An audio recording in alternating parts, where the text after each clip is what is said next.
کیا کوئی کلین شیو لڑکا جو نماز بھی نہ پڑھتا ہو، زیادہ مذہبی نہ ہو، وہ جماعت اسلامی کا حصہ بن سکتا ہے؟ ہو سکتے ہیں۔ جماعت اسلامی میں شمولیت کے لیے شیو ویو کا کوئی ایشو ہے نہیں، ویسے وہ ایک رجحان ہوتا ہے، ایک کلچر ہوتا ہے جس کو لوگ اختیار کرتے ہیں۔ جماعت اسلامی کی رکنیت کے لیے بھی یہ شرط نہیں ہے، رکنیت کی بھی یہ شرط ہے؟ ٹھیک ہے، یعنی نہ خواتین کے لیے نقاب والا پردہ رکنیت کی شرط ہے، نہ مردوں کے لیے داڑھی رکنیت کی شرط ہے۔ شرط نہیں ہے، کلچر ہے۔ اور یہی یہی طریقہ ہے اسلام کا کہ اس میں ماحول ایسا بنا دو کہ لوگ خود ہی حجاب کرنے لگ جائیں، ماحول ایسا بنا دو کہ لوگ خود ہی جو ہے وہ یہی ہم اس کو پورے ملک کی سطح پر تو آپ کہہ رہے ہیں غیر محسوس انداز میں ایسا ہو جاتا ہے، آپ کہتے نہیں ہیں کہ بھائی یہ کام کرو یہ کام کرو؟ وہ تو جب آپ آپس میں بات چیت کر رہے ہوتے ہیں تو نماز جو نہیں پڑھ رہا ہوتا اس کو کہیں گے کہ نماز پڑھو، اور نہیں بھی کہیں گے اور خود پڑھنے لگیں گے تو دیکھ کر بندہ پڑھنا شروع کر دیتا ہے۔ اجتماعیت کا فائدہ یہی ہوتا ہے کہ اس میں کہنے کی ضرورت ہی نہیں پڑتی، لوگ ایک دوسرے سے سیکھ رہے ہوتے ہیں، کام کر رہے ہوتے ہیں۔ اور ایک اور میں بات کو بتانا چاہتا ہوں، جماعت اسلامی اس بات کو سمجھتی ہے کہ دین کی کچھ ترجیحات ہیں۔ دین میں کچھ چیزیں وہ ہیں کہ جن کو 1 2 3 4 5 6 پہ ہونا چاہیے، اور کچھ ایسی ہیں جن کو 90 91 92 پہ ہونا چاہیے۔ انفارچونیٹلی غلامی کے زمانے سے اور یہ جو ہم اتنا کالونیلزم کا نشانہ بنے رہے، اور اس میں پھر اسلام کے بھی کئی ورژن لوگوں نے نکالنے شروع کر دیے، پھر مسلک پرستی اور فرقہ پرستی، اور پھر آہستہ آہستہ فقہی منشگافیاں، اس پر پورا اس کو دین سمجھا جانے لگا۔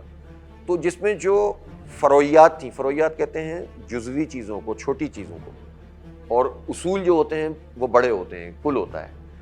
مثلا اللہ تعالیٰ کی حاکمیت میں شرک یہ ہے کہ سیاسی نظام اللہ کی مرضی کا نہ ہو۔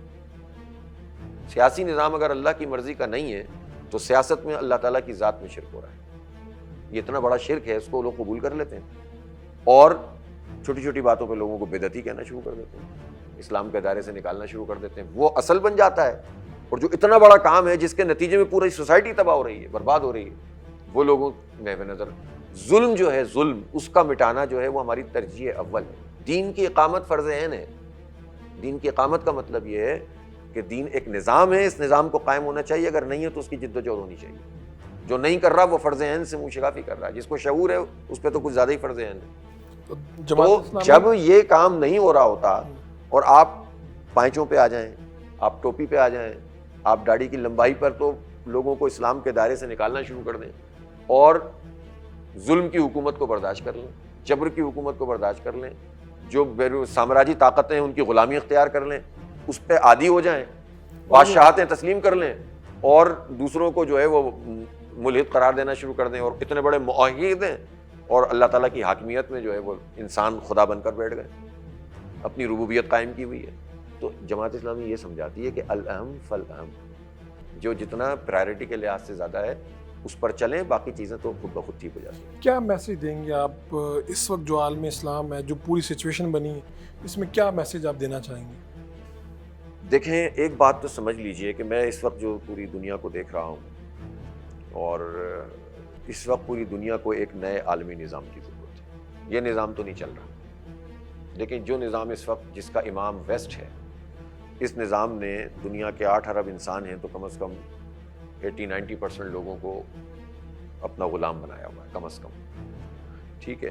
جو سرمایہ دارانہ نظام ہے وہ بدترین ہے، چند لوگ طاقتور ہوتے چلے جا رہے ہیں اور باقی سب لوگ کی ایکسپلائٹیشن ہوتی ہے، ویسٹ میں بھی ہوتی ہے، باقی تو چھوڑ دیجیے آپ۔ پھر قوموں پر قوموں کی حاکمیت کا نظام، کوئی رول ہے، کوئی قانون ہے کہ ایک ملک کے لیے قانون ہے کہ اگر وہ کوئی ایک غلط کام کر دے تو پورا ملک چڑھائی کر دے، پوری دنیا چڑھائی کر دے، اور ایک جو ہے 55,000 ان کی گنتی کے مطابق، جس میں 70% عورتیں اور بچے شامل ہیں، اور روز مار رہا ہے اور بھوک اور ننگ میں مبتلا کر دیا ہے، اور اس کو کوئی پوچھنے والا نہیں ہے، اس لیے کہ جب آپ اسرائیل کے خلاف بات کرتے ہیں تو اینٹی سیمیٹزم شروع ہو جاتا ہے، اور ان کے ہولوکاسٹ پہ بھی آپ بات نہیں کر سکتے، اور ہماری جس طرح چاہیں آپ جہاد کے خلاف بات کرنا شروع کر دیں، آپ کو اجازت ہے۔ تو دنیا تو جھوٹ پہ چل رہی ہے، دھوکے پہ چل رہی ہے، بڑی طاقتوں نے یرغمال بنا کے رکھا ہوا ہے، نظام منصفانہ نہیں ہے۔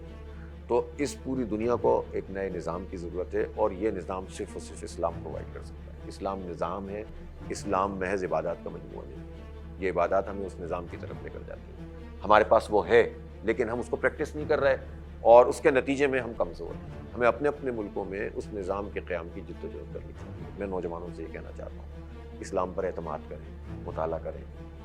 پھکڑ بازی نہیں چلے گی کہ آپ نے ادھر سے سن لیا ادھر سے سن لیا, وہ میم بنا لی یہ میم بنا لی, اس سے قومیں آگے نہیں بڑھتی. سنجیدہ مطالعہ کریں, پڑھیں, اور اسی طرح سے پاکستان سے محبت کریں. پاکستان کے نوجوان, یہ پاکستان کسی جغرافیے کا نام نہیں ہے, یہ عقیدے کا نام ہے. اس کے لیے لاکھوں لوگوں نے قربانی دی ہے, خون بہایا ہے, اور آج بھی یہ پوری دنیا کی جو ہے مسلمانوں کی امیدوں کا مرکز ہے. اگر میری لڑائی حکمران سے ہے یا کسی پارٹی سے ہے یا کسی فرد سے ہے یا کسی فوج کے سربراہ سے ہے, تو یہ لڑائی پاکستان سے نہیں ہونی چاہیے, اس کی کاسٹ پہ نہیں ہونی چاہیے. تو اعتماد کریں اور اپنے فیملی کو اہمیت دیں. فیملی سسٹم ہمارا بہت, اللہ تعالیٰ نے ہمیں ان حالات میں بھی یہ سسٹم دیا ہے کہ جس کے ترستے ہیں مغرب کے لوگ, ترستے ہیں اس فیملی کے نظام.